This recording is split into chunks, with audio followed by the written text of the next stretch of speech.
El arbitraje. Aspectos generales. 1.1 Definición y esquematización.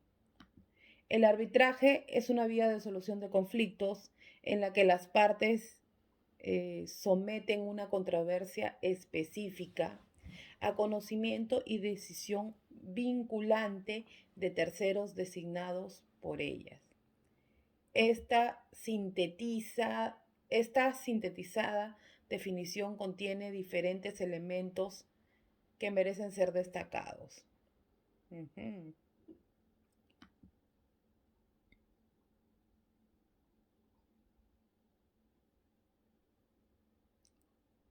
Controversia. El arbitraje, como cualquier MARC, presupone la existencia de un conflicto. Ahora bien, no todos los conflictos pueden ser llevados a arbitraje, solo aquellos que constituyan materia arbitrable. Acuerdo. Para que el arbitraje se desarrolle, es indispensable que las partes hayan manifestado su acuerdo a arbitrar. A eso se le denomina convenio arbitral. Terceros designados por las partes. Este es otro punto importante del arbitraje. El arbitraje involucra la participación de terceros designados por las partes. Estos terceros toman el rol de juzgadores, puesto que se encargan de evaluar la controversia y resolver la misma. Estos son denominados árbitros. Decisión vinculante. Si, según señalamos en la viñeta anterior, los terceros evalúan y resuelven la controversia que les ha sido sometida. Pues bien, esta solución expedida por los terceros es una solución vinculante. Las partes que se someten a arbitraje se están sometiendo a la decisión de los árbitros, por lo que ésta debe de cumplirse. A la decisión vinculante de los árbitros se le denomina laudo. Todos estos aspectos serán evaluados por separado en los siguientes puntos. Naturaleza adversarial cooperativa. ¿Qué será la naturaleza adversarial cooperativa? Según observamos, la negociación, la mediación y la conciliación son todas ellas mecanismos corporativos de solución de conflictos. En estas partes se dirigen a lograr una decisión que pueda satisfacer los intereses de ambas. Pues bien, frente a ello el arbitraje tiene una naturaleza que podría considerarse híbrida. Es cooperativa en su origen, pero adversarial en su desarrollo y culminación. En cuanto a su origen, el arbitraje nace por la decisión de las partes de seguir dicho mecanismo. Entre paréntesis, Briceño 1963, página 39. El acuerdo de las partes para arbitrar su controversia tiene un indiscutible contenido cooperativo. Las partes de manera conjunta eligen el arbitraje y, como vemos más adelante, incluso pueden regular aspectos eh, procedimentales del mismo. En términos simples, si bien las partes no cooperan para solucionar el conflicto, cooperan para determinar cómo se solucionará. Una vez iniciado el arbitraje, la situación cambia. El procedimiento del arbitraje es adversarial. Eso lo escribió González de Cosio 2008 en la página 514. Dentro del procedimiento, las partes presentan un caso, plantean pretensiones, argumentan, niegan, refutan y en última instancia esperan la decisión de los árbitros, que de los árbitros, que la decisión de los árbitros satisfaga su posición, sin mayor consideración a la posición contraria. Las ventajas del arbitraje frente al proceso judicial. En tanto, 1.3. Las ventajas del arbitraje frente al proceso judicial. En tanto mecanismo de solución alternativo, el arbitraje puede ser comparado con el proceso judicial a efectos de determinar qué beneficios y ventajas trae el primero. Así tenemos las siguientes ventajas.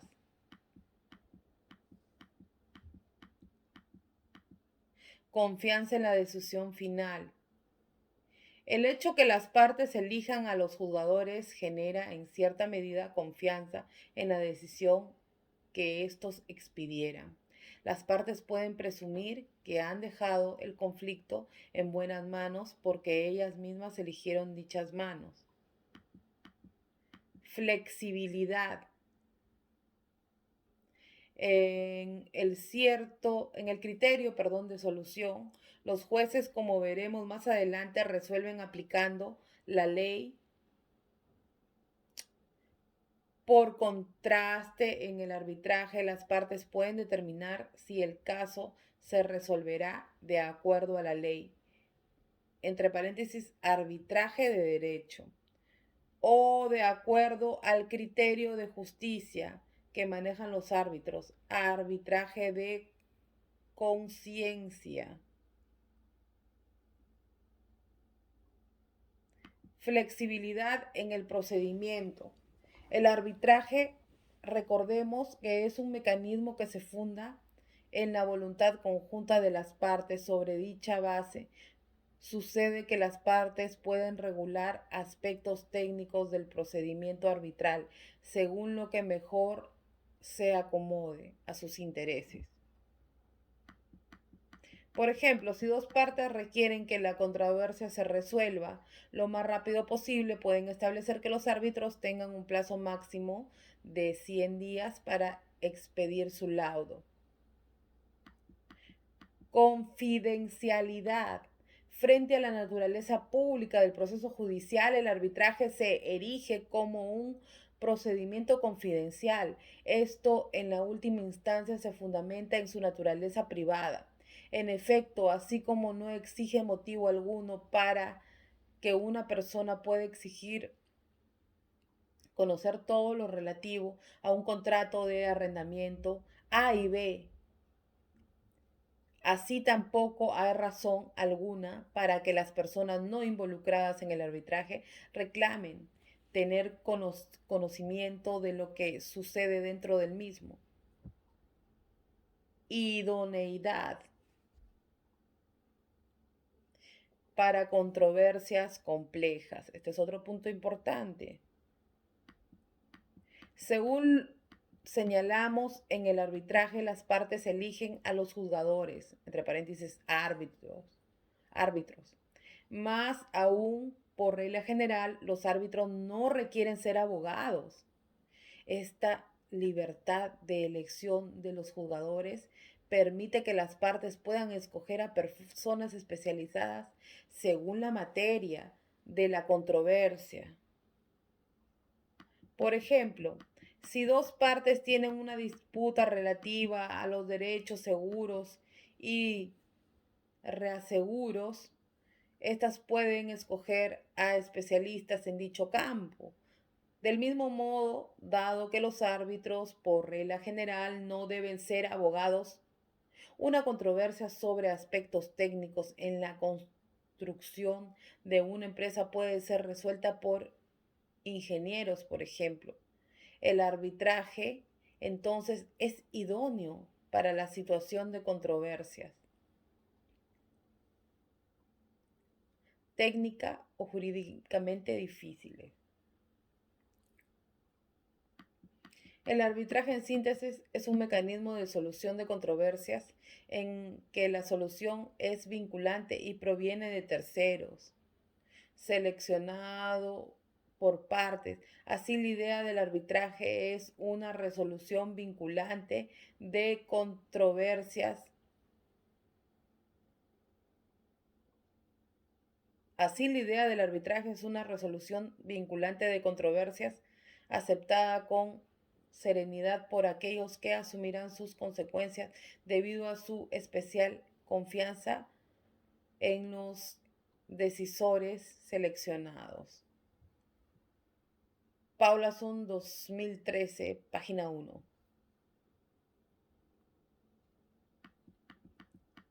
1.4. La materia arbitrable.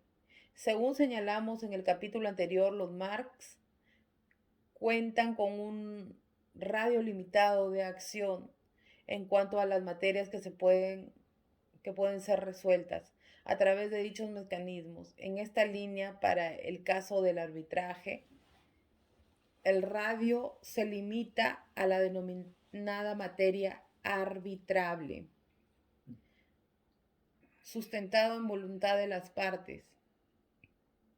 El arbitraje, tanto en su procedimiento como en la decisión final que pone fin a la controversia, se ve legitimado por la mencionada voluntariedad, por la confianza que tienen los particulares en este mecanismo y en el resultado que genera el mismo.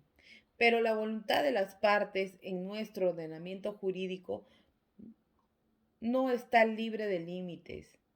Y es que, claro, si una persona en su esfera de libertad y autonomía de voluntad puede renunciar a un derecho propio, parece un principio natural que pueda también entregar la suerte de su derecho a la decisión de un particular que le inspire confianza. Caivano, 1998, página 228.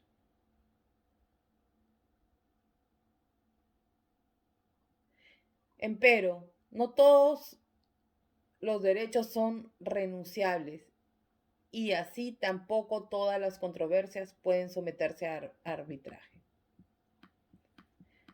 Los particulares en principio solo pueden someter ante árbitros aquellas controversias en las que estén en juego derechos disponibles.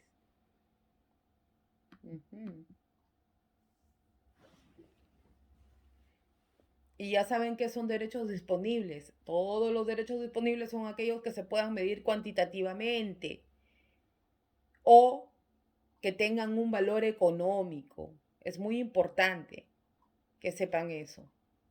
Entonces, en caso contrario, entra en acción la jurisdicción estatal. Ajá. Bien, en caso contrario.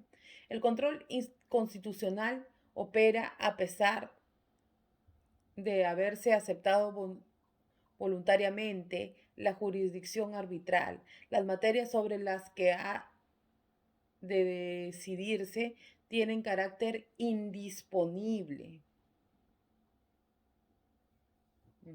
El control constitucional opera cuando, a pesar de haberse aceptado voluntariamente la jurisdicción arbitral, las materias sobre las que ha de decidirse tienen carácter indisponible. Ajá. Derechos, entre paréntesis, derechos fundamentales, temas penales. Importante. Fundamento 7. Sentencia recaída sobre el expediente 0142 del 2011 PATC. A ver, vamos a ver lo que dice.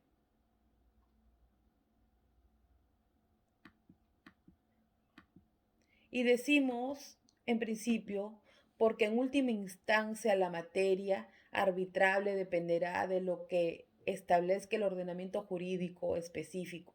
Así, de acuerdo al artículo 2.1 de la Ley de Arbitraje peruana, pueden someterse a arbitraje las controversias sobre materias de libre disposición, como lo dije, libre disposición,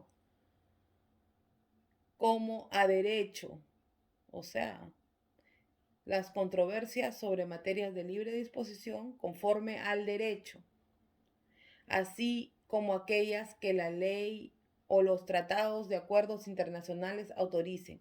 Entonces, en el Perú, la materia arbitrable se conforma por A, materia de libre disposición, que son derechos disponibles. B, otras materias establecidas por la ley o por acuerdos o tratados internacionales. A fin de cuentas, es la ley la que decide qué materias son de libre disposición. Castillo y Vázquez, 2006, en la página 76. 1.5. La naturaleza jurisdiccional del arbitraje.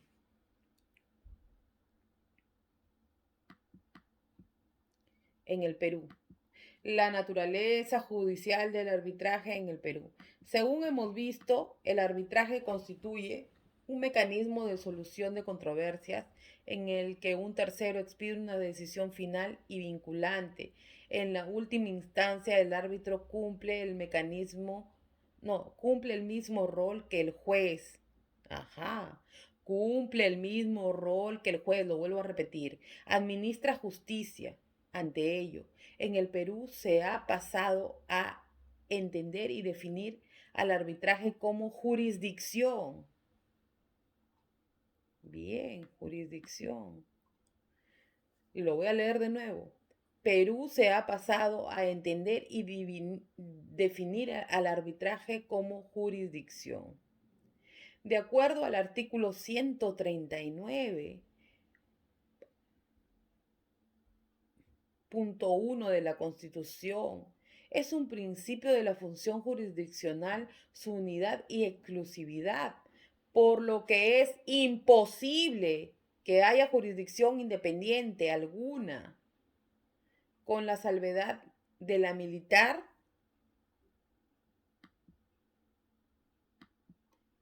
y la arbitral. Y ahí voy a leer el artículo 139. Son principios y derechos de función jurisdiccional. 1. La unidad y la exclusividad de la función jurisdiccional.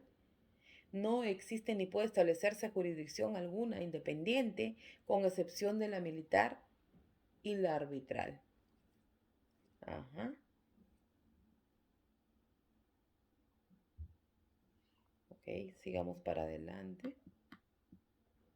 Es decir, nuestra carta reconoce al arbitraje, o sea, nuestra constitución, nuestra carta magna, reconoce el arbitraje como una jurisdicción privada. Fundamento 9, sentencia recaída sobre el expediente 6167-2005 del PHC, del PHC /TC. Paralela a la jurisdicción estatal, lo que significa la potestad de lo justiciable. La potestad de lo justiciable para decidir si acude una u otra. Pues bien, ¿qué significa el arbitraje? Sea jurisdicción. Jurisdicción proviene del latín ius dicere, que significa decir derecho.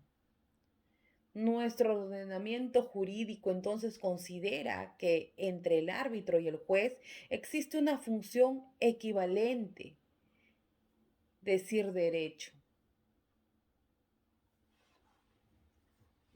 Entonces, el arbitraje es jurisdicción y al ser jurisdicción, nuestro ordenamiento impone al arbitraje el cumplimiento y el respeto, las garantías, derechos y deberes que conforman el debido proceso.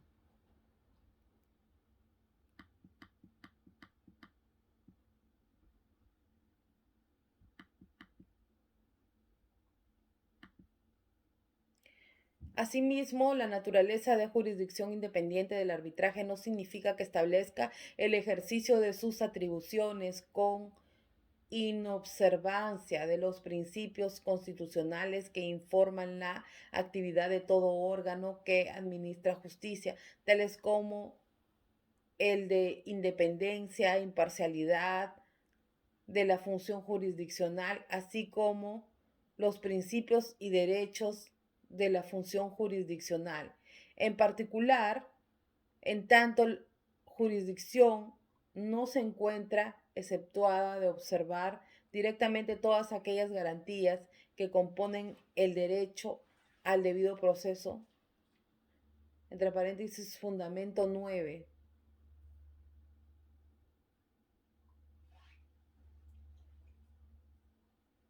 Sentencia recaída sobre el expediente 61-67-2005 PCH. Bueno. Punto 2. El convenio arbitral. Definición y alcances.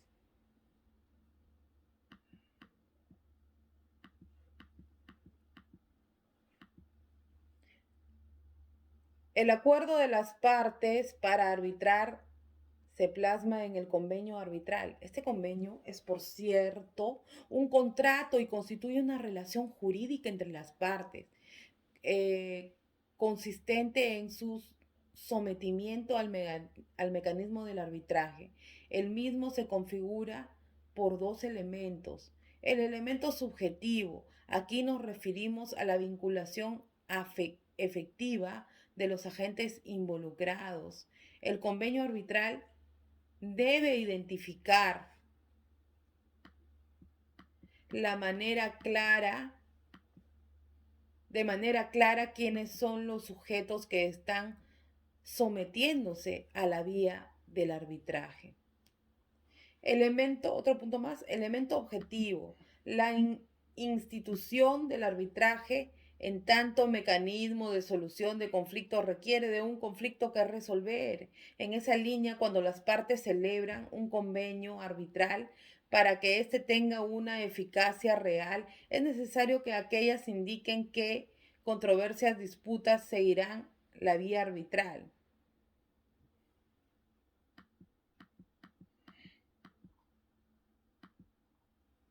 Ahora bien, estas controversias pueden ser actuales, eventuales.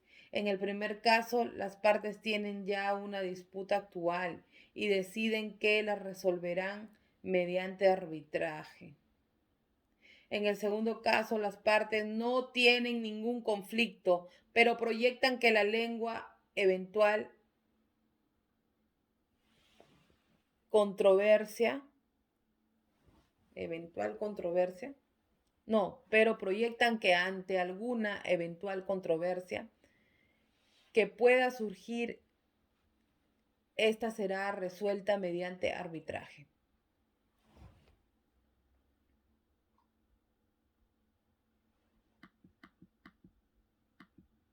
En ambos casos, el convenio arbitral delimita qué controversias seguirán la vía arbitral.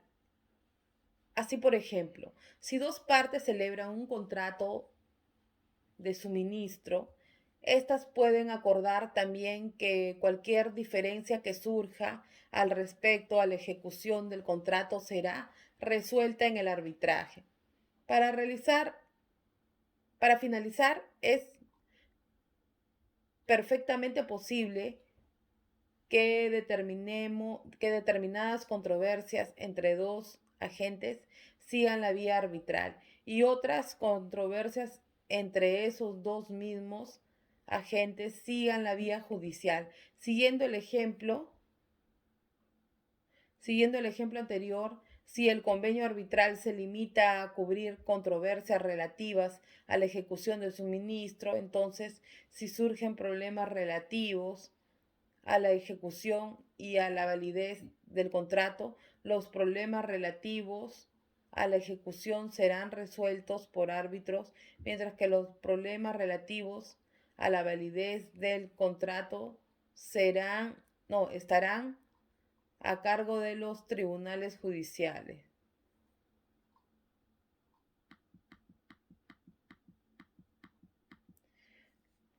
2.2. La separabilidad de la cláusula arbitral. Según vimos, el convenio arbitral es un contrato y el mismo puede darse entre conflictos eventuales. Pues bien, en la práctica comercial, lo usual es que los agentes celebran contratos y que inserten en estos al convenio arbitral. Así, el convenio arbitral pasa a adquirir forma de una cláusula arbitral. Ahora, aun cuando en el convenio arbitral tome la forma de cláusula arbitral, este se mantiene como un contrato distinto e independiente al contrato en el que se encuentra insertado. Esto es lo que se conoce como la separabilidad de la cláusula arbitral. A ver, creo que no me quedó claro, lo vuelvo a repetir. Ahora, aun cuando el convenio arbitral tome la fórmula de cláusula arbitral, este se mantiene como un contrato distinto e independiente al contrato en el que se encuentra insertado. Esto es lo que se conoce como la separabilidad de la cláusula arbitral. Interesante, ¿eh?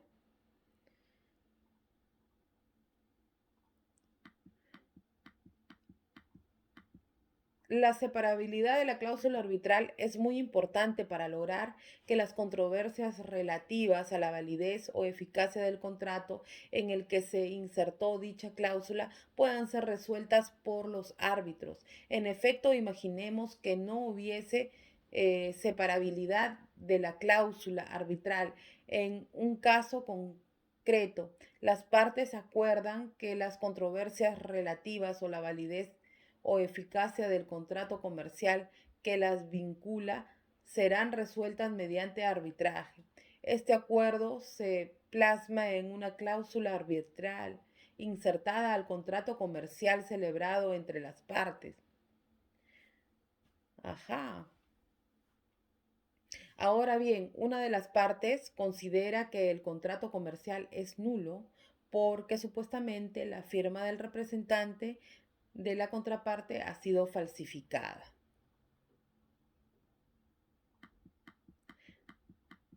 Dado que no hay separabilidad de la cláusula arbitral, esta también se vería afectada por la supuesta nulidad del contrato comercial.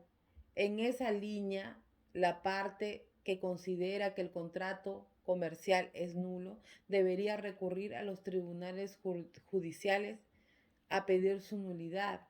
Y es que de no haber separabilidad de la cláusula arbitral, recurrir al arbitraje en este caso sería una contradicción, puesto que hacerlo implicaría afirmar que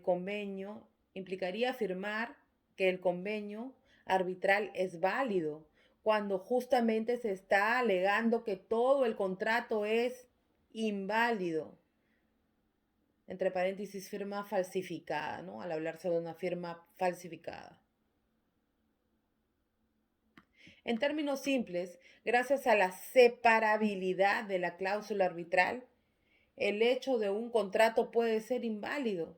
No afecta a la cláusula arbitral insertada en el mismo. Por tanto, la vía arbitral se mantiene como vinculante para las partes involucradas.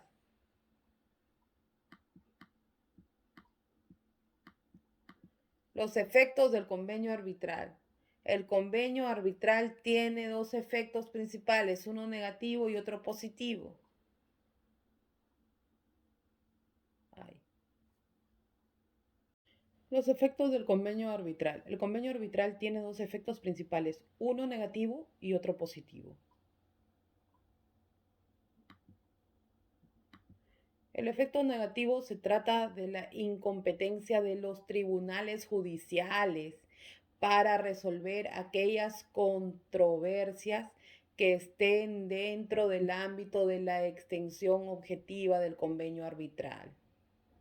Vuelvo a repetir, el efecto negativo se trata de la incompetencia de los tribunales judiciales para resolver aquellas controversias que estén dentro del ámbito de extensión objetiva del convenio arbitral. Es decir, los jueces pueden abstenerse de evocarse a intervenir en determinados conflictos cuando para esto las partes acordaron que la resolución se daría mediante el arbitraje.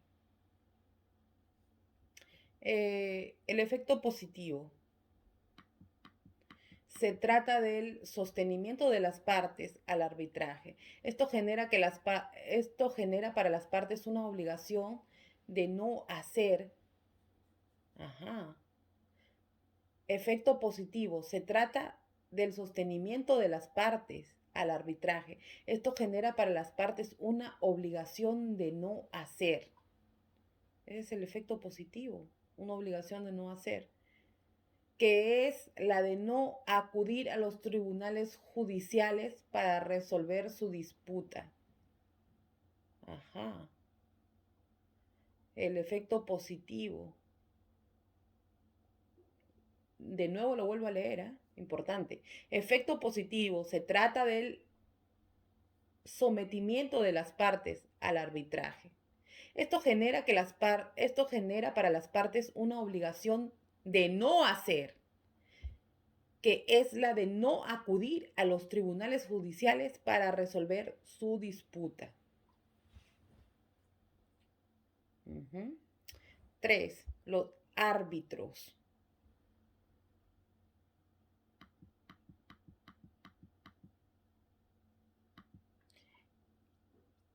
3.1. El árbitro, definición y alcances de la figura. El árbitro es el sujeto encargado de la resolución del conflicto de las partes. Su encargo y legitimidad hacen del hecho de que fue seleccionado por su encargo y legitimidad. Hacen del hecho de que fue seleccionado por las partes para ello. El árbitro, reiteramos, es quien tiene la obligación de resolver la controversia, es quien toma la decisión final sobre el caso. Según Redfern, Hunter, Blackaby y Parisites 2006 en la página 347. Ok, si vemos los conceptos de mediación y conciliación, observamos que en el arbitraje el tercero tiene mayores prerrogativas que en las otras figuras. En efecto, recordemos que en la mediación el mediador tiene como tarea alcanzar a las partes y que éstas puedan dilucidar su conflicto de manera cooperativa. Ok. De nuevo, ¿no? Recordemos que en la mediación el mediador tiene como tarea la de acercar a las partes y que éstas puedan dilucidar su conflicto de manera cooperativa. En la conciliación, por su lado, el conciliador puede proponer soluciones, pero no imponerlas. Frente a ello, los árbitros establecen la solución, la que es de obligatorio cumplimiento para las partes. Así es, mis queridos YouTubers.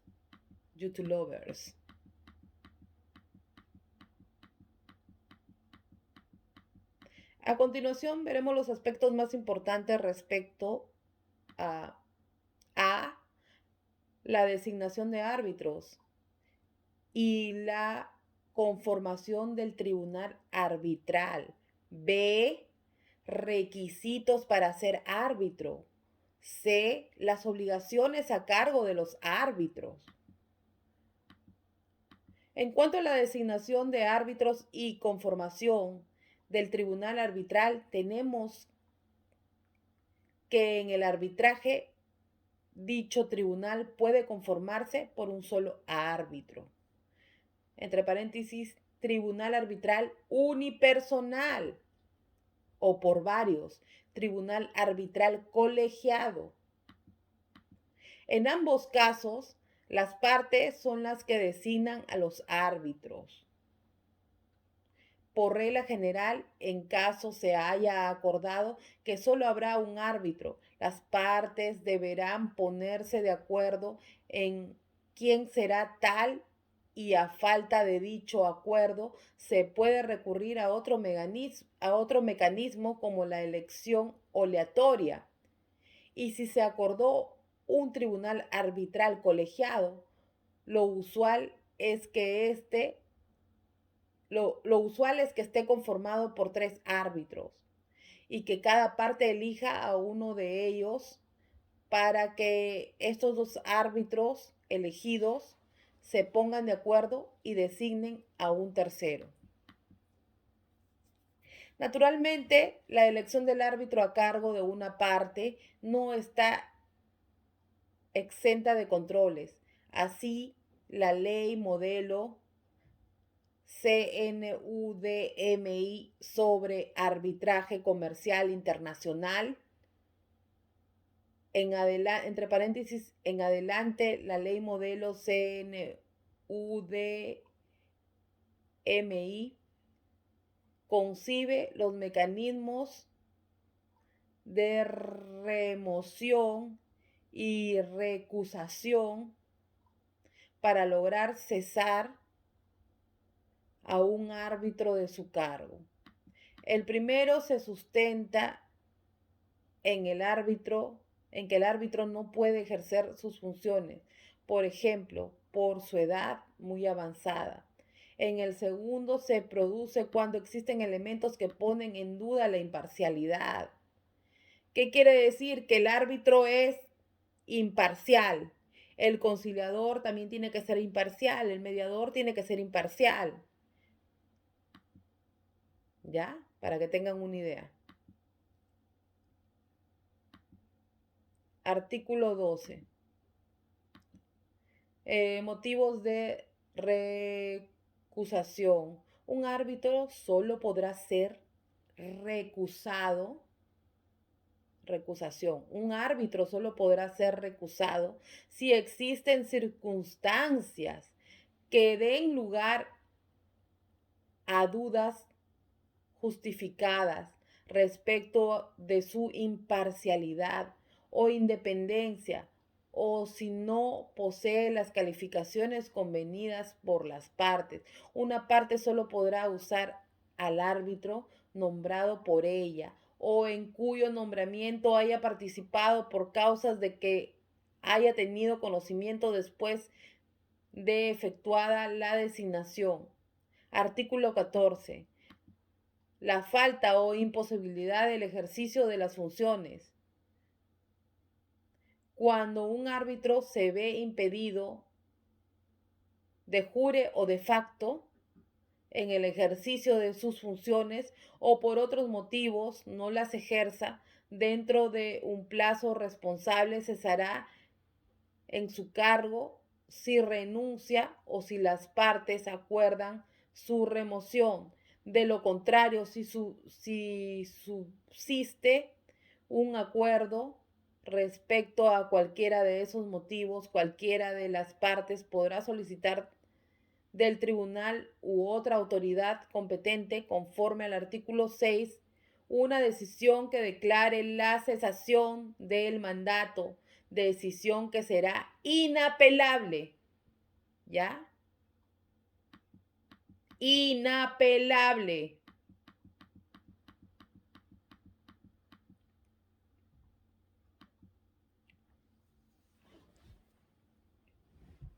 Ya.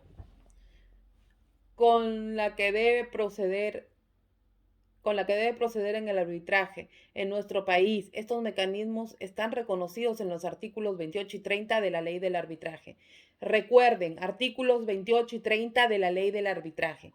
Sobre los requisitos para ser árbitro por la regla general, estos no existen. No obstante ello, la flexibilidad del arbitraje permite que las partes puedan establecer, si lo consideran convenientes, requisitos que árbitros deban cumplir. Por ejemplo, las partes pueden pactar en el convenio arbitral que los árbitros deberán tener 25 años de experiencia como abogados.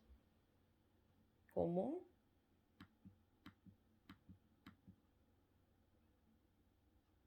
Que los árbitros deberán tener 25 años de experiencia como abogados. Chicos, ya no califico ya para ser árbitro.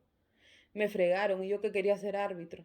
Ya, en cuanto a 25 años de experiencia como abogados, en cuanto a las obligaciones de los árbitros, en adición a la obligación esencial de resolver la controversia, existen otras.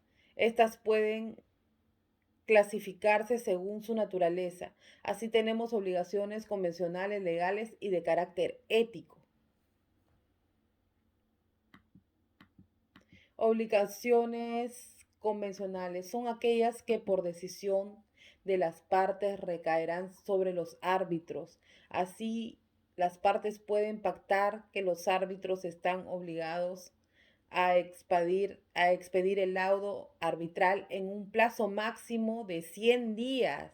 Recuerden, su plazo máximo es de 100 días. Lo vuelvo a repetir, 100 días para que se acuerden. Según Redderm, Hunter, Blackaby y Particides, Particides 2006 en la página 352. Obligaciones legales son aquellas que están establecidas por la ley.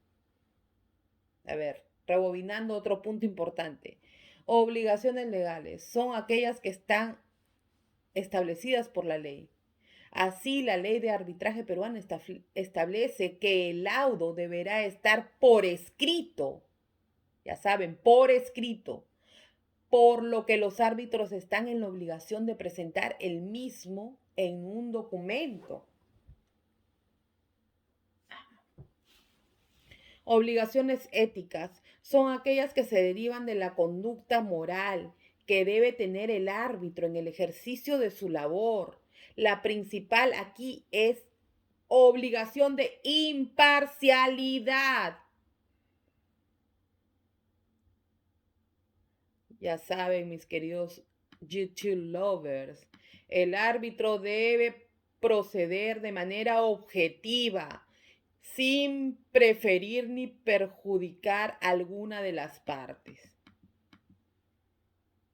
En realidad debemos tener presente que la imparcialidad es un deber para cualquier tercero que participe en la resolución de un conflicto, sea que el tercero tenga rol de mediador, conciliador, árbitro o perito. Es evidente que éste debe obrar de manera objetiva. El principio de la imparcialidad, así visto, es inmanente a los mecanismos de resolución de conflictos en que participe un tercero. Miren, y lo voy a volver a leer para que se les quede grabado en su cerebrito.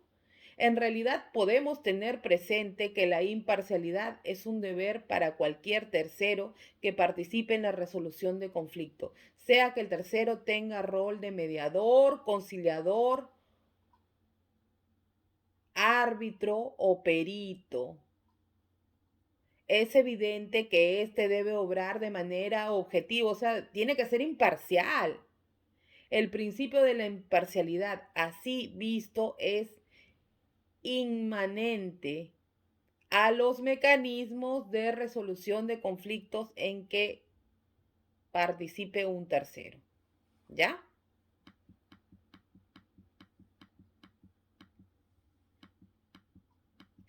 En la práctica, no obstante, puede ser que estas obligaciones éticas estén también contenidas en la ley o en el acuerdo de las partes, por lo que estamos frente a una categoría que no excluye a las otras dos. La competencia de los árbitros.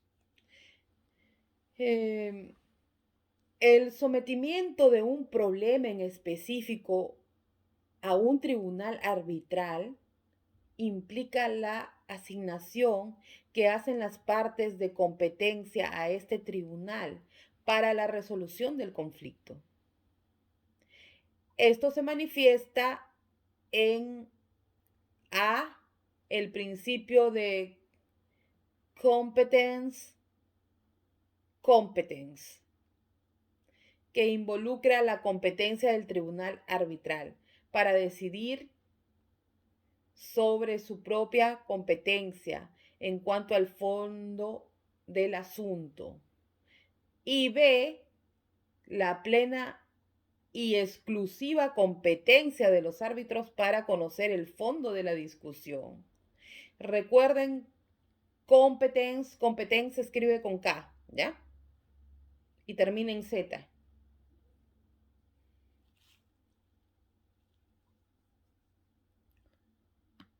A ver, 3.2.1. El principio de competence. Este principio se refiere a la competencia de los árbitros para resolver acerca de su propia competencia sobre la controversia. En la práctica, no es inusual que alguna de las partes se oponga al desarrollo del arbitraje, alegando que no corresponde dicha vía para la controversia.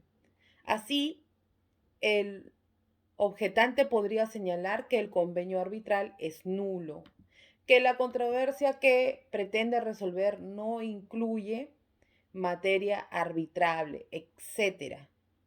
Frente a tales cuestionamientos, es el propio tribunal el que puede evaluar dichas cuestiones y definir así si cuentan con la competencia para resolver la controversia. Ahora bien, tengamos presente que esta competencia del tribunal arbitral no es exclusiva. El principio de competence otorga a los árbitros la primera palabra para definir respecto a si son competentes para conocer la controversia o no. Pero esta no es la única palabra en realidad. Los tribunales nacionales pueden intervenir en una ex post en el arbitraje y verificar si realmente el tribunal arbitral contaba con competencia. En nuestro país, el principio de competence se encuentra reconocido en el artículo 41.1 de la Ley de Arbitraje. Recuerden, 41.1 de la Ley de Arbitraje. Competence. Artículo 41.1 de la Ley de Arbitraje, para que se les quede bien. Ya. 3.2.2. La competencia exclusiva sobre el fondo del asunto.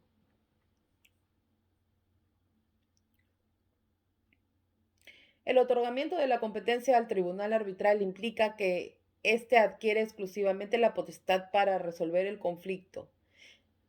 Este sentido exclusivo involucra que ninguna otra autoridad puede abocarse a resolver la controversia que ya se encuentra bajo competencia de tribunal arbitral. Así, la exclusividad de la competencia del tribunal arbitral deriva en que, por ejemplo, una misma controversia no pueda ventilarse en un arbitraje y en un proceso judicial, o que no pueda apelarse ante los tribunales de laudo arbitral. Esto obedece en última instancia a la voluntad de las partes. De este modo, la razón de esta incompetencia se refiere a la incompetencia judicial. Es muy sencilla, porque las partes, cuando permitidas por la ley, renunciaron a la jurisdicción del Estado y apostaron por el arbitraje, para volver a una controversia. Lo hicieron en lógica de que por las razones que fueren, los magistrados judiciales no resolvieran su pendencia. Sustrajeron de este modo el fondo de lo reclamado, la litis misma. Y ya saben lo que significa litis, ¿no? El problema. La litis misma de la competencia judicial. O sea, el problema mismo de la competencia judicial. Nuestro ordenamiento jurídico es claro en cuanto a este tema. Así primero tenemos una disposición expresa que deja constancia de la... A ver, vamos a ver. A ver, en síntesis, tenemos que la competencia de los árbitros para resolver el fondo del asunto es exclusiva. La causa última de esto es la decisión de las partes, las que otorgan competencia a los árbitros y, vetan a los jueces para ingresar a resolver la misma. Esta competencia se limita a conocer y a resolver el caso, puesto que los árbitros no pueden ejecutar sus decisiones.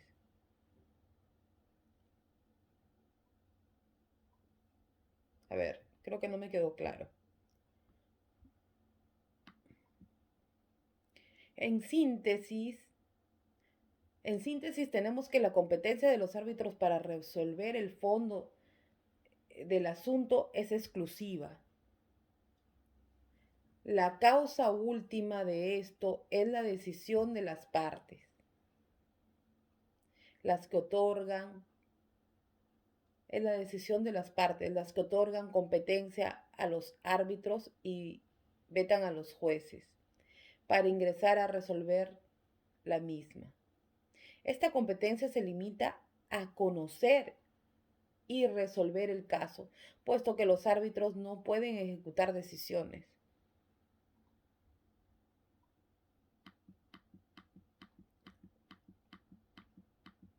El laudo arbitral, la decisión final a través de la cual los árbitros expiden la solución al conflicto sometido a su competencia, se materializa en el laudo arbitral. Con el laudo, los árbitros ponen fin, en teoría, al encargo delegado por las partes. A continuación vemos las principales características del laudo arbitral.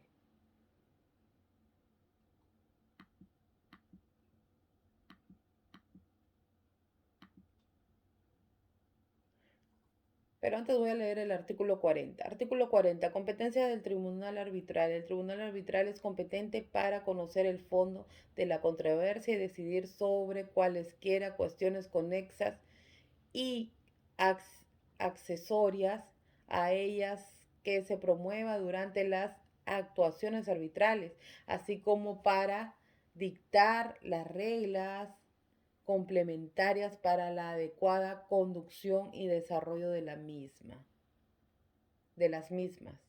Artículo 62. Recurso de anulación.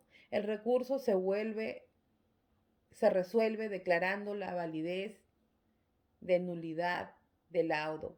Está prohibido bajo responsabilidad pronunciarse sobre el fondo de la controversia o sobre el contenido de la decisión o calificar los criterios, motivaciones o interpretaciones expuestas por el tribunal arbitral.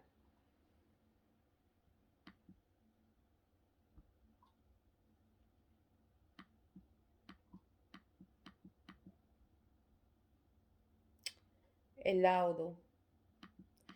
El laudo contiene una solución expedida conforme a derecho o según criterios de justicia. De nuevo, el laudo contiene una solución expedida conforme a derecho o según criterios de justicia. Para este punto consideramos pertinente remitirnos a la exposición de la distinción entre arbitraje de derecho y arbitraje de conciencia. Muy importante, chicos, arbitraje de derecho y arbitraje de conciencia, que se hace en un apartado posterior. Decisión final. El laudo arbitral constituye una decisión final e inapelable. Veámoslos de esta manera. Una sentencia judicial puede ser apelada por contraste contra el laudo. Una sentencia judicial puede ser apelada por contraste contra el laudo. No procede ningún recurso dirigido a cuestionar el fondo de la decisión o sus motivos. Sin perjuicio de ello, cabe anotar que sí se pueden plantear determinadas solicitudes enlazadas al contenido del laudo arbitral. El artículo 33 de la ley modelo CNUDMI consigna que el laudo puede ser objeto de una solicitud de corrección.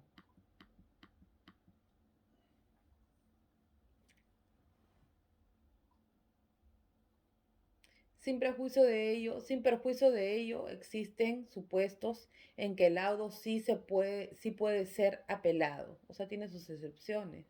Maña. Esto se daría cuando las partes así lo establecen o cuando el propio ordenamiento jurídico dispone que el laudo no es una decisión final, sino más bien una decisión posible de ser revisada.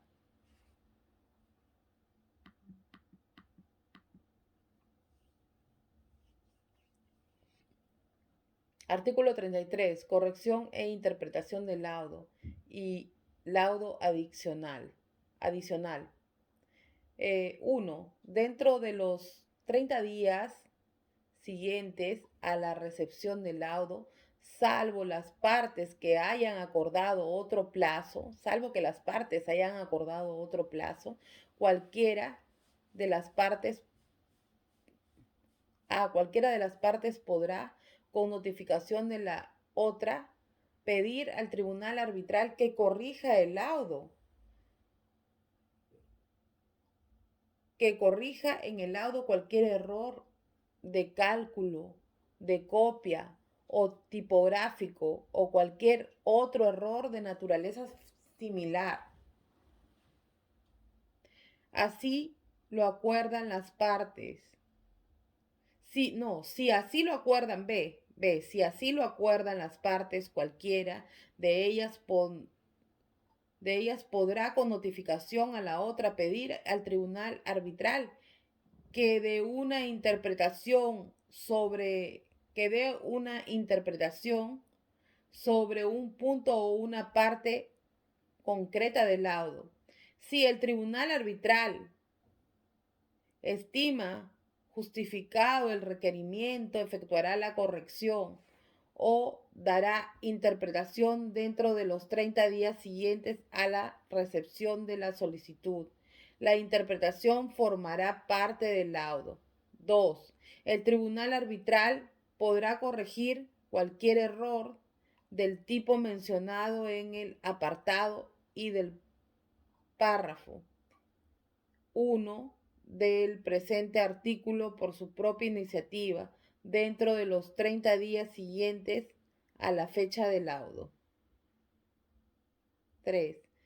Salvo acuerdo en contrario de las partes, dentro de los 30 días siguientes a la recepción del laudo, cualquiera de las partes, con notificación a la otra parte, podrá pedir al tribunal arbitral que dicte un laudo adicional respecto de reclamaciones formuladas en las actuaciones arbitrales, pero omitidas del laudo.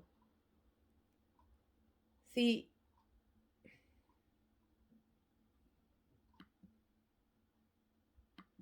el tribunal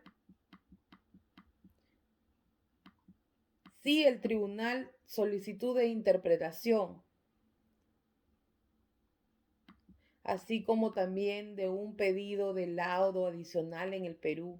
Según el artículo 58.1 de la Ley de Arbitraje, pueden plantearse 4 solicitudes distintas contra el laudo expedido.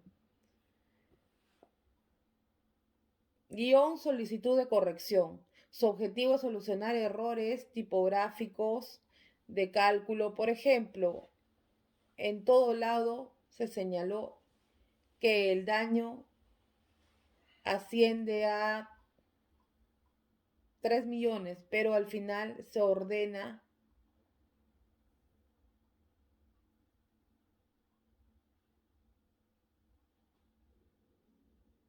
3 millones de dólares y al final se ordena pagar 3 millones u otros similares. A ver, no me queda claro. A ver, solicitud de corrección. Su objetivo es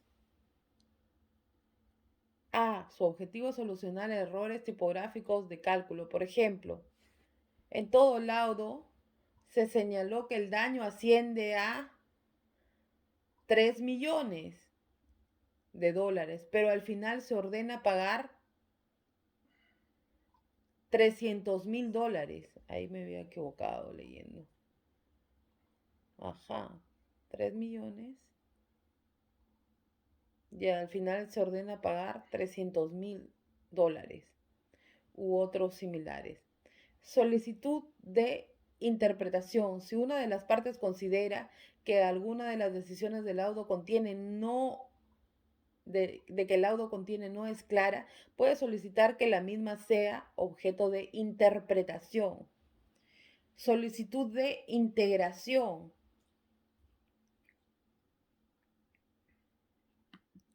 Solicitud de integración. Esta solicitud se da cuando el laudo incurre en un efecto tipo citra pepita. ¿Qué será citra pepita? Hay que buscarlo en el diccionario o en, no sé, citra petita. No pepita, sino citra petita. Es un efecto de tipo citra petita. Es decir, cuando las partes pidieron al tribunal arbitral que resuelva las controversias A, B, C y D. Pero al final el tribunal solo pronuncia sobre A, B y C. Ok.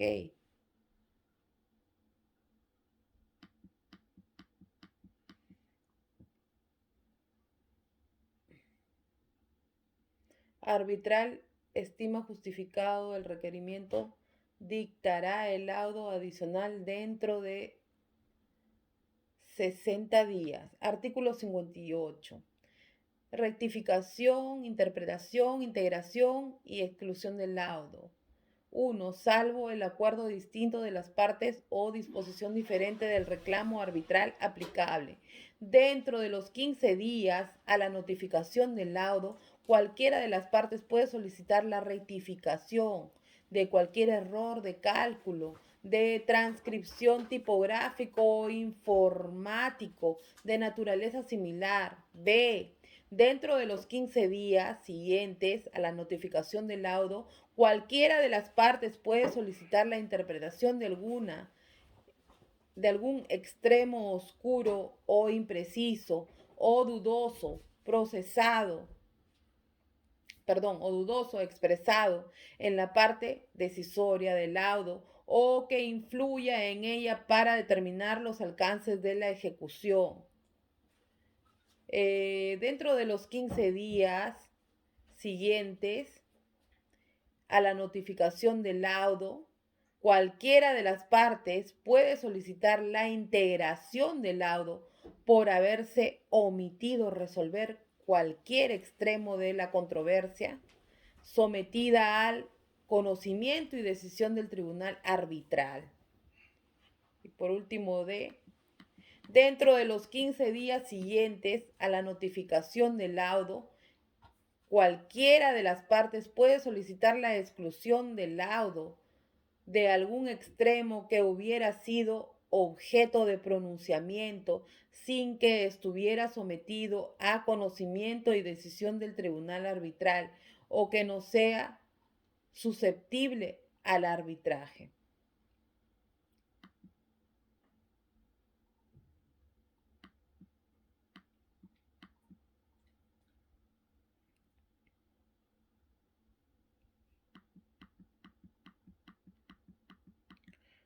Solicitud de exclusión. Esta se da cuando el laudo incurre en efectos de tipo ultrapetita o extrapetita. Es decir, cuando el laudo excede cuantitativa o cualitativamente lo pedido. Ejemplo de supuesto ultrapetita. Eh, X requirió a Z el pago de una indemnización de 50 de 50.000. Ajá. X requirió a Z el pago de una indemnización de $50.000 y el tribunal arbitral resuelve la indemnización y el tribunal arbitral resuelve que la indemnización debe de ser de $85.000. Está bien. Ejemplo de supuesto extrapetita. Las partes pidieron que se resuelvan las controversias de M, N, O y P y el tribunal resuelve las mismas más la controversia de S. El laudo arbitral tiene mérito ejecutivo. Ese es un punto importante. De nuevo repito, el laudo arbitral tiene mérito ejecutivo. No cabe mayor discusión o cuestionamiento contra lo que ha resuelto. Así, el laudo arbitral constituye título ejecutivo y puede ser llevado a un proceso judicial de ejecución para lograr la materialización de sus efectos en la realidad. Leo de nuevo para que se les quede claro en su cerebrito. El laudo arbitral tiene mérito ejecutivo. No cabe mayor discusión o cuestionamiento contra lo que se ha resuelto. Así, el laudo arbitral constituye título ejecutivo y puede ser llevado a un proceso judicial de ejecución para lograr la materialización de sus efectos en la realidad.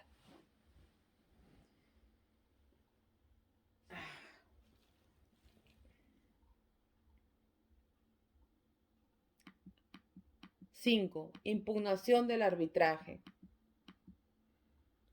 El arbitraje no es una institución ajena o exenta a los controles judiciales propios de cada estado. En realidad, los tribunales nacionales pueden abocarse a determinar si bajo su consideración el arbitraje, su laudo o sus efectos son válidos o no. Esto se materializa por regla general a través de la acción de anulación del laudo. En el caso específico del Perú, son dos mecanismos para cuestionar al arbitraje: la mencionada anulación del laudo y B, el amparo contra el arbitraje. Ambos serán evaluados a continuación. La anulación del laudo. El mecanismo de impugnación de arbitraje por excelencia es el de anulación del laudo. A través del mismo se busca la invalidez del laudo arbitral sustentada en anomalías determinadas. La anulación del laudo, cabe precisar, puede darse por efectos en el laudo, B, efectos en el arbitraje, y sobre cuya base se expidió el laudo.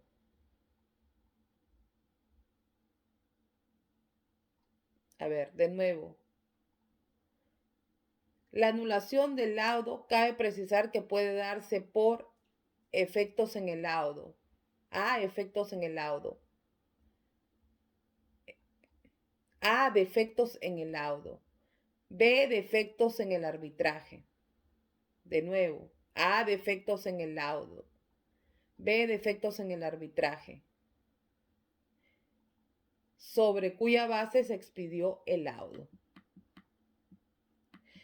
Las causales específicas de anulación dependerán en una última instancia de lo que regulen las normas de cada ordenamiento específico. Por ello consideramos pertinente tener presentes las causales reguladas por la ley, modelo SNUDMI, que hasta ahorita no sé qué significa todavía, pero lo voy a buscar.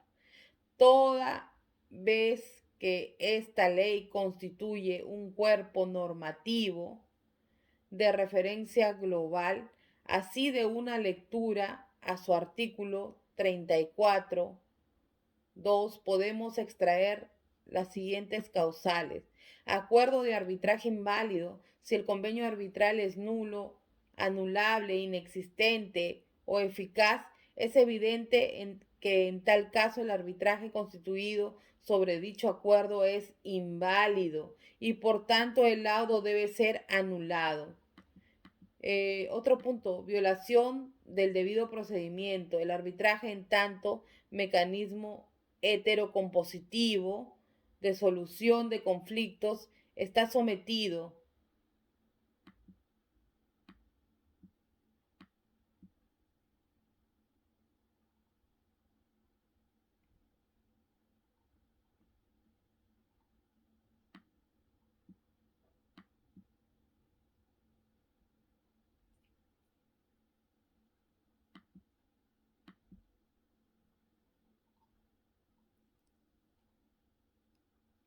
Artículo 34. La petición de nulidad como único recurso contra el laudo arbitral. El laudo arbitral solo podrá ser anulado por el tribunal indicado en el artículo 6 cuando a. La parte que interpone la petición pruebe que una de las partes del acuerdo del arbitraje que se refiere al artículo 7 estaba afectada por alguna incapacidad o que dicho acuerdo no es válido en virtud de la ley a que las partes lo han sometido o si nada se hubiera indicado a este respecto en virtud de la ley de este estado, eh, o que no ha sido debidamente notificada la designación de un árbitro o de las cuestiones arbitrales, no ha podido por cualquier otra razón hacer valer sus derechos. El laudo se refiere a una controversia no prevista en el acuerdo del arbitraje o contiene decisiones que exceden los términos del acuerdo del arbitraje. No obstante, si las disposiciones del laudo, no obstante, si las, no obstante, si las disposiciones del laudo que se refieren a las cuestiones sometidas al arbitraje pueden separarse de las que no están, solo se podrán anular estas últimas. O que la composición del arbitral o que la composición del tribunal arbitral o del procedimiento arbitral no se han ajustado al acuerdo entre las partes, salvo dicho acuerdo estuviera en conflicto con una disposición de esta ley de que las partes no pudieran apartarse o a falta de dicho acuerdo que no se han ajustado a esta ley o B, el tribunal compruebe que según la ley este estado el objeto de la controversia no es susceptible de arbitraje o que el laudo es contrario al orden público del Estado. ¿Ya? Entonces, eso dicen esos artículos, pero siguiendo con la lectura, violación del debido procedimiento, el arbitraje en tanto al mecanismo, en tanto mecanismo heterocompositivo de solución de conflictos está sometido a cumplir ciertas normas procedimentales mínimas. En términos simples, el objetivo es garantizar que las partes reciban un tratamiento equitativo y que tengan la oportunidad de una audiencia justa y de hacer valer sus derechos. Redfern, Hunter, Blackaby y Parasite. 2006 en la página 570. El arbitraje debe respetar un conjunto mínimo y nuclear de derechos procedimentales, el derecho a una decisión imparcial, el derecho a defenderse, etcétera. Y por tanto, el incumplimiento de este mínimo derivará en la anulación del laudo. Cuestiones relativas de la jurisdicción de los árbitros. La anulación del laudo también se produce cuando el laudo resuelve sobre aspectos que escapan al alcance del arbitraje. Así se resuelven A, materias ajenas al ámbito del convenio arbitral.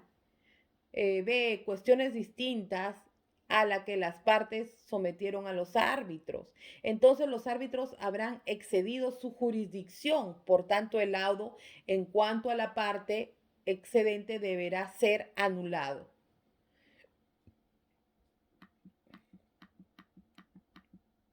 Incumplimiento de disposiciones convencionales o legales relativas al procedimiento o a la composición del tribunal arbitral. Arbitral. En adición a las normas procedimentales mínimas, las partes pueden establecer reglas procesales de diferente magnitud y complejidad para el procedimiento o para la conformación del tribunal arbitral.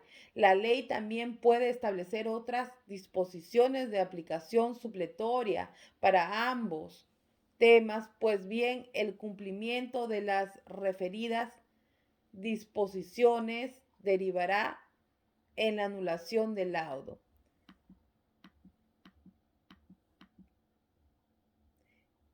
Inarbitrabilidad de la materia. Si los árbitros resolvieron controversias que constituían materia no admirable, naturalmente el laudo deberá ser anulado.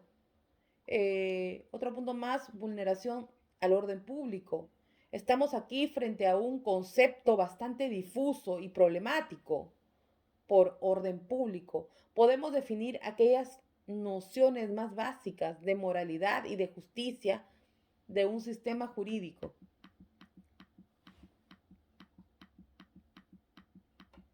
La vulneración de dichas nociones implicará la anulación del laudo, puesto que representa un atentado contra el corazón del marco jurídico. En nuestro ordenamiento jurídico, la anulación del laudo se encuentra reconocida en el artículo 63.1 del arbitraje, las cuales, por cierto, constituyen una lista cerrada, por lo que cualquier supuesto que no encuadre en alguna de ellas no podrá dar lugar a la anulación del laudo.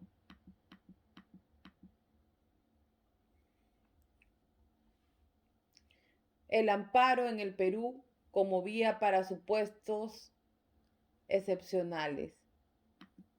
En nuestro ámbito nacional, el ordenamiento jurídico otorga una vía adicional para impugnar el laudo, el denominado amparo arbitral. Este procede solo en 3 supuestos determinados. Fundamento 21, sentencia sobre el expediente 0042-2011 PATC. La afectación directa a procedentes vinculantes del Tribunal Constitucional. A. La afectación directa a procedentes vinculantes del Tribunal Constitucional. B. El ejercicio del control difuso por la parte de los árbitros sobre las normas del Tribunal Constitucional o el Poder Judicial han declarado constitucionales. Y C. Reclamo de un tercero ajeno al arbitraje, sustentando en la afectación de sus derechos constitucionales. Tipos de arbitraje. Acá tenemos todos los tipos de arbitraje.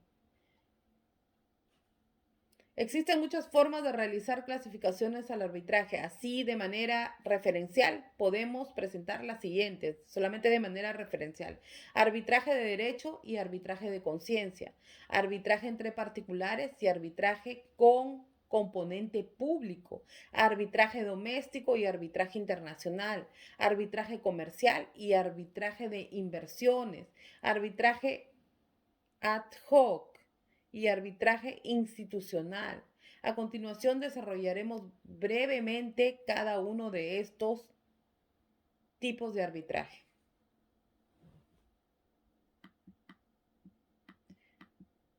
El arbitraje de derecho y el arbitraje de conciencia. El arbitraje desde sus orígenes siempre ha tenido vocación de administrar justicia. Esta es la razón por la que no podía concebirse un arbitraje en el cual un árbitro decidiese en función a preferencias subjetivas al mero árbitro o a la aleatoriedad. En otras palabras, el árbitro debía decidir según criterios determinados, criterios de justicia. A este arbitraje le podemos denominar arbitrajes de conciencia.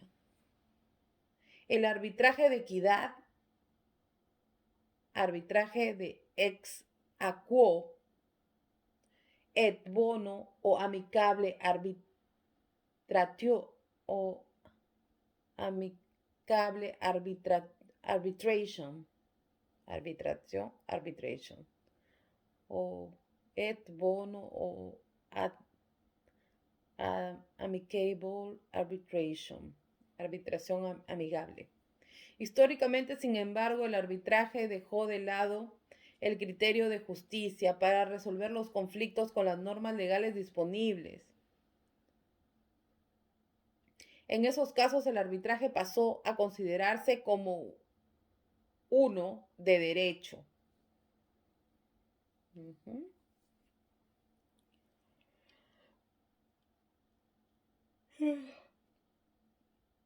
Ya. El arbitraje entonces es clasificado según que se utiliza para resolver la controversia. El arbitraje de conciencia, los árbitros pueden resolver de acuerdo a principios, reglas que ellos consideren óptimos para lograr que en el caso concreto se resuelva la controversia con justicia y equidad. El arbitraje de derecho, los árbitros aplican las leyes del ordenamiento jurídico. En el caso peruano, nuestro ordenamiento jurídico reconoce ambos tipos de arbitraje y por regla general permite que las partes puedan elegir entre uno y el otro. Artículo 57 de la ley del arbitraje. Arbitraje entre particulares y arbitraje con componente público. La concepción estándar del arbitraje, entendido como un mecanismo de resolución de controversias voluntarios y entre privados, ha cedido entre nuevas tendencias en el arbitraje. Así, no es inusual que un Estado sea una parte en el arbitraje. En esa línea puede diferenciar entre arbitrajes en los que solo participan particulares y arbitrajes en los que solo existe un componente público. La distinción es pertinente, toda vez que la participación del Estado en el arbitraje deriva de disposiciones especiales, para los arbitrajes en que aquel intervenga como parte.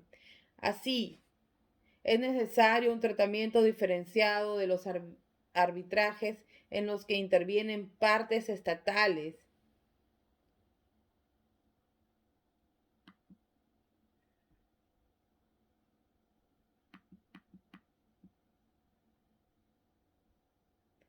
Arbitraje doméstico y arbitraje internacional. Ya hice, se me fue la página. A ver, vamos a ver. Rebobinando. Arbitraje doméstico y arbitraje internacional. La globalización y el consiguiente crecimiento cuantitativo y cualitativo del comercio y de la inversión nacional son fenómenos indiscutibles en la actualidad. Cada día se celebra un número indeterminado, pero altísimo, de contratos entre agentes de distintas nacionalidades o que cuyo objeto o consecuencias no se limitan a una circunscripción nacional específica. En tal sentido, constituiría una visión limitada, entender, una visión limitada, entender las, vamos a ver, entender las relaciones comerciales como aquellas que se dan solo entre agentes de un mismo país o que versen y afecten exclusivamente elementos de un solo estado. Pero sea cual sea el tipo, la resolución comercial es evidente que la misma puede generar conflictos entre las partes. Se hace necesario en esta línea mecanismos de solución que puedan resolver tales controversias y es aquí donde aparece el arbitraje, el que tanto por la comunidad mercantil nacional como por la internacional ha sido aceptado como medio preferente para la solución de conflictos.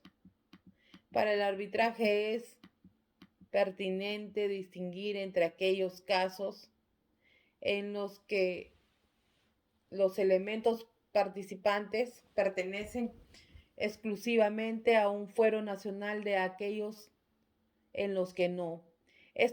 Se debe a que que en los últimos la complejidad usualmente es mayor, puesto que se hace necesario recurrir al derecho internacional privado para encontrar la ley aplicable a los temas de forma, validez del acuerdo arbitral, procedimiento a seguir, como de fondo la controversia. Los criterios o elementos para calificar a un arbitraje como internacional son variados: la nacionalidad de los agentes involucrados, sus domicilios, el derecho aplicable al fondo, la sede del arbitraje, etc. Eso lo escribió García Calderón en el 2004 en su página 44. En el Perú, la ley de arbitraje en el artículo 5 establece los elementos que configuran que un arbitraje tenga carácter internacional. Sobre ello tenemos que el arbitraje será internacional bajo el prisma de la norma peruana, cuando las partes tengan domicilios en estados diferentes. Artículo 5. Arbitraje internacional. El arbitraje tendrá carácter internacional cuando en él ocurra alguna de las siguientes circunstancias. A. Si las partes de un convenio arbitral tienen al momento la celebración de ese convenio sus domicilios en los estados diferentes. B. Si el lugar del arbitraje en el convenio arbitral con arreglo a este está situado fuera del estado en que las partes tienen sus domicilios. C. Si el lugar de incumplimiento de una parte sustancial de la obligación de la relación jurídica, el lugar con el cual el objeto de la controversia tiene una relación más.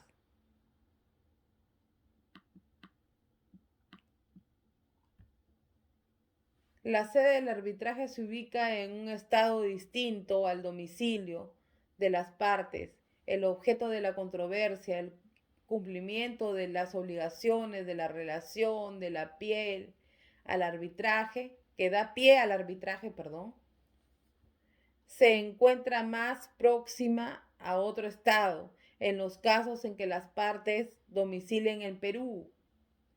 Por concretarse, entonces será arbitraje nacional aquel que involucre a partes que domicilien ambas en el Perú, con sede de arbitraje en nuestro país, y que el objeto de la controversia o el cumplimiento de las obligaciones derivadas de la relación entre las partes no se encuentren más próximas a otro lado que al peruano.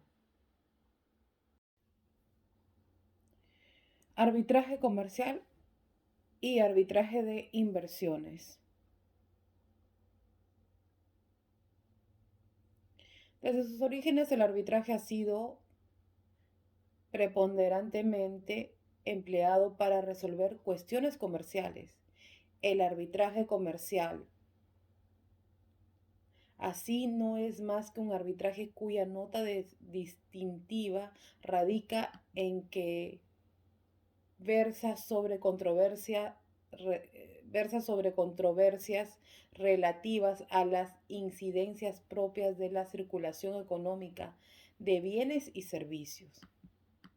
Casi siempre, por cierto, este involucra a dos particularidades. Frente a ello, el arbitraje de inversiones es algo más reciente. Constituye una nueva respuesta a la solución de las controversias entre empresas inversoras y estados anfitriones, entre paréntesis, receptores de la inversión. Anteriormente, el inversionista solo contaba en esencia con dos vías para realizar sus reclamos: la vía jurisdiccional interna y la vía de la protección diplomática. La insuficiencia y los problemas de ambas vías derivaron en que surja el arbitraje de inversiones. En esencia, a través del arbitraje de inversiones, un inversionista puede reclamar a un Estado por aspectos relativos a la inversión que realizó del Estado, demandando, dentro del Estado demandando. Por contraste, el arbitraje comercial son solo particulares los que participan en mérito de una cuestión controvertida entre ellas. Naturalmente, el arbitraje no puede limitarse a la dualidad de arbitraje comercial frente al arbitraje de inversiones. Existen disputas sobre otras materias que también pueden ser llevadas a arbitraje, mas no obstante, las dos primeras son preponderantes por la magnitud de su empleo e importancia. Arbitraje ad hoc y arbitraje institucional. En arbitraje es usual que la administración y gestión procedimental del mismo recaiga en la persona distinta de los árbitros. Pues bien, un arbitraje puede clasificarse según quien asume esta labor. Así, el arbitraje será institucional cuando sea administrado por una institución dedicada a tal fin. El arbitraje será ad hoc cuando la administración no recaiga en ninguna institución, sino en la persona natural que actúa por su propia cuenta.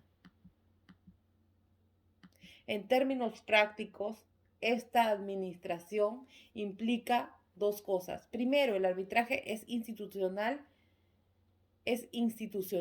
La elección de los árbitros se dará sobre una nómina de árbitros inscritos a la institución.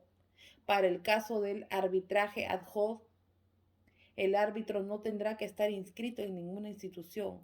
Segundo, la administración se da a través de la figura del secretario arbitral, Este es el que se encarga de los aspectos formales, logísticos y técnicos del procedimiento arbitral. En un arbitraje institucional, el secretario tiene ese rol en función a su vínculo con la institución.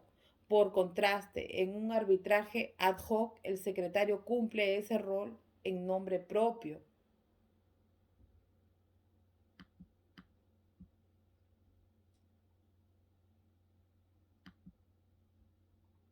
El concepto de arbitraje de inversiones es más complejo y extenso. No obstante, para este libro nos limitamos a dicha definición básica y esencial.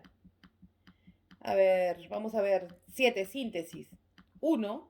El arbitraje es un mecanismo de solución de conflictos en el que las partes eligen a los encargados de resolver la controversia. En el arbitraje entonces son terceros designados por las partes quienes resuelven un conflicto y esa resolución es de carácter vinculante. Vinculante, lo vuelvo a repetir. Los elementos estructurales de un arbitraje son los siguientes. A, la controversia. B, el acuerdo de las partes de resolver la controversia a través del arbitraje. C, los terceros designados que vienen a ser los árbitros por las partes. Y D, la decisión vinculante de los árbitros. En su origen, el arbitraje es cooperativo, toda vez que las partes se ponen de acuerdo en que sus controversias se resuelvan a través de este mecanismo. No obstante, una vez iniciado el procedimiento arbitral, este, este se vuelve adversarial, puesto que las partes presentan un caso y cada uno busca que su posición prime sobre la posición de la otra. 4. El arbitraje tiene frente al clásico proceso judicial diferentes ventajas. A. Confianza de las partes en la decisión final. B. Flexibilidad. El criterio empleado para solucionar la controversia. C. Flexibilidad en el procedimiento. D.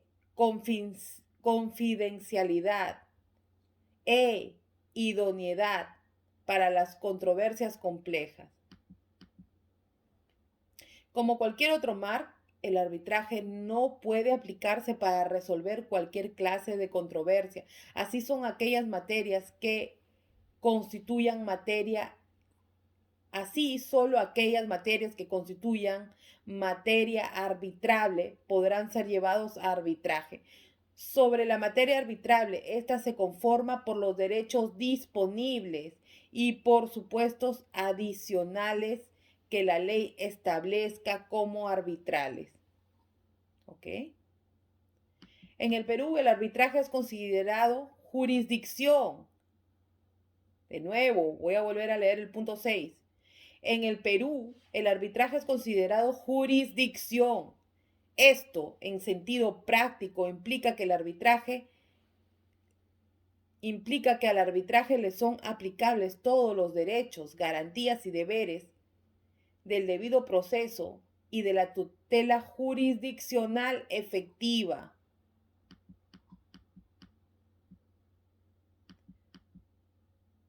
El arbitraje se encuentra en un convenio arbitral.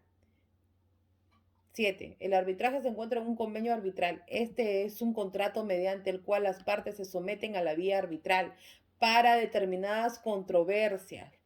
Esto depende que las partes pacten. De nuevo, lo voy a volver a repetir para que se les quede clarito.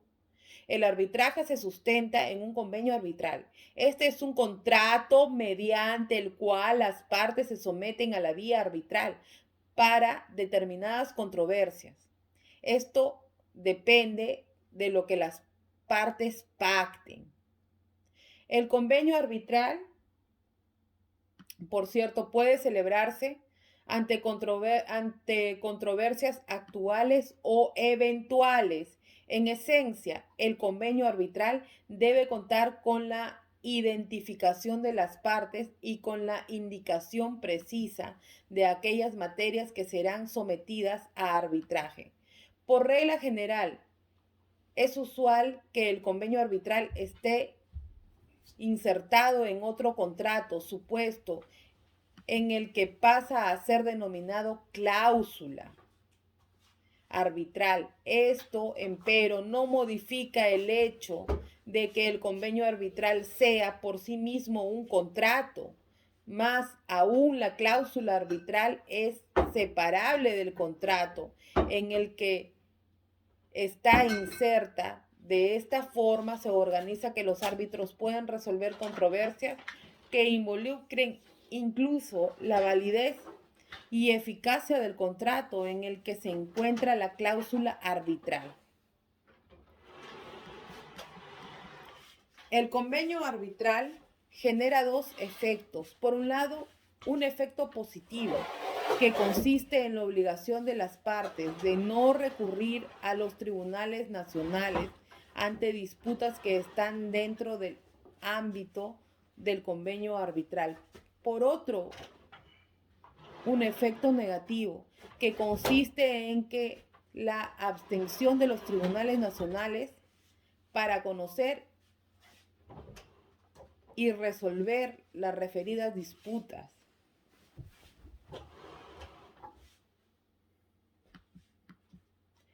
La 9. La resolución de la controversia en el arbitraje está a cargo de los árbitros. Estos son terceros designados por las partes. Usualmente el tribunal arbitral está conformado por una o tres personas en primer caso. Lo ordinario es que las partes se ponen de acuerdo para la designación y en el segundo, lo estándar es que cada parte elige un árbitro y estos dos árbitros eligen al tercer árbitro. Por regla general, las partes son libres para elegir a sus árbitros sin perjuicio de ello. Las partes cuentan con las solicitudes de recusación o remoción cuando tengan fundadas dudas sobre la imparcialidad del árbitro, sobre su capacidad para ejercer el cargo respectivamente. 11.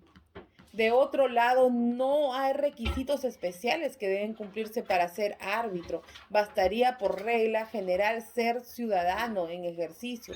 No obstante, las partes pueden establecer requisitos especiales que los árbitros deberían de cumplir, por ejemplo, exigir un título profesional de abogado. En cuanto a sus obligaciones, los árbitros tienen que cumplir con un conjunto variado de prestaciones, además de la obligación principal de resolver el caso. Sobre el árbitro recaen obligaciones legales, convencionales y éticas. 13. Los árbitros cuentan en esencia con competencia para dos temas distintos. A, competencia de definir su propia competencia sobre el fondo, y B, competencia exclusiva para resolver el fondo del asunto. En cuanto a la primera, implica que el tribunal arbitral es el que decide sobre la validez de su constitución y la extensión de sus facultades para la resolución de las controversias que le son sometidas. Respecto a la segunda, sucede que ningún otro agente, sea organismo judicial, administrativo o un particular cualquiera, puede irrogarse la potestad de resolver el conflicto sometido a juicio del tribunal arbitral. El tribunal arbitral es el único que puede resolver la controversia si las partes lo dispusieron así. 14.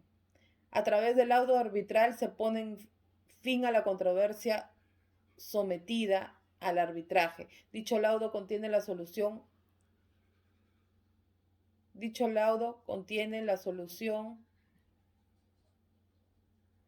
¿Dónde me quedé, caramba? Dicho laudo contiene la solución expedida por los árbitros frente a la controversia. La misma es una decisión final, puesto que esta es inapelable.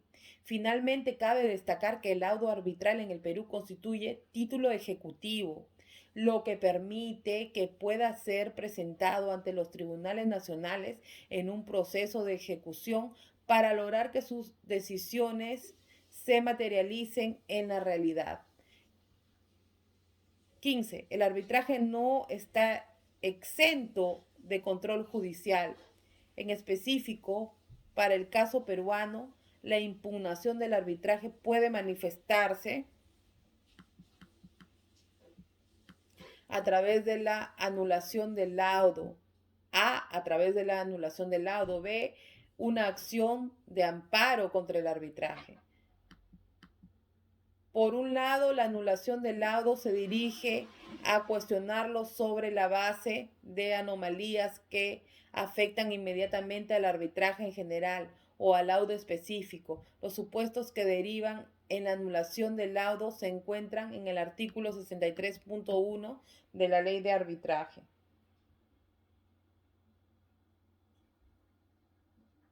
Asimismo, en el Perú puede plantearse amparo contra arbitrajes, empero en el amparo solo resultará procedente en los siguientes casos: la afectación directa procedentes vinculantes del Tribunal Constitucional, esa es la A.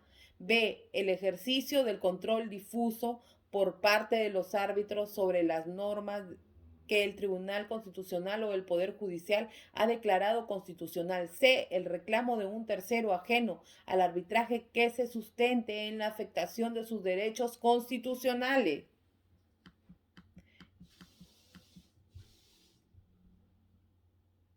El arbitraje puede ser clasificado de diferentes maneras. Número 16. Así, arbitraje de derecho y arbitraje de conciencia. El primero involucra resolver la controversia con las normas del ordenamiento jurídico. El segundo es aquel en que los árbitros resuelven la controversia bajo el concepto que tienen de equidad y justicia.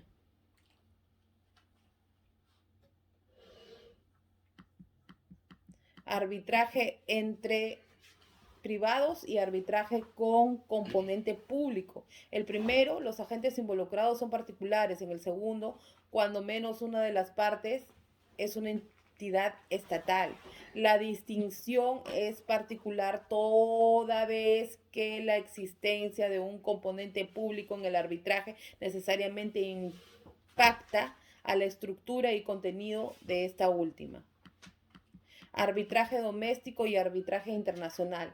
En el caso de que el arbitraje se dé entre partes con domicilios distintos o la sede esté en lugar en distinto al domicilio de las partes o el objeto de la controversia o las obligaciones estén más estrechas a otro estado, el arbitraje será internacional. En caso contrario, el arbitraje será doméstico. Ajá. Arbitraje comercial y arbitraje de inversiones. El arbitraje comercial involucra disputas entre particulares relativas a las incidencias propias de la circulación económica de bienes y servicios. El arbitraje de inversiones se enmarca en la dinámica de particulares que intervienen y realizan iniciativas empresariales en países extranjeros. Arbitraje ad hoc y arbitraje institucional. Esta clasificación se da en función a quien se encarga de la administración del arbitraje. Si el arbitraje es administrado por una institución, será institucional. Si el arbitraje será administrado por una persona natural, por cuenta propia, será ad hoc. En términos prácticos, la administración del arbitraje a través de esta figura del secretario arbitral, quien se encarga de aspectos procedimentales y logísticos del arbitraje.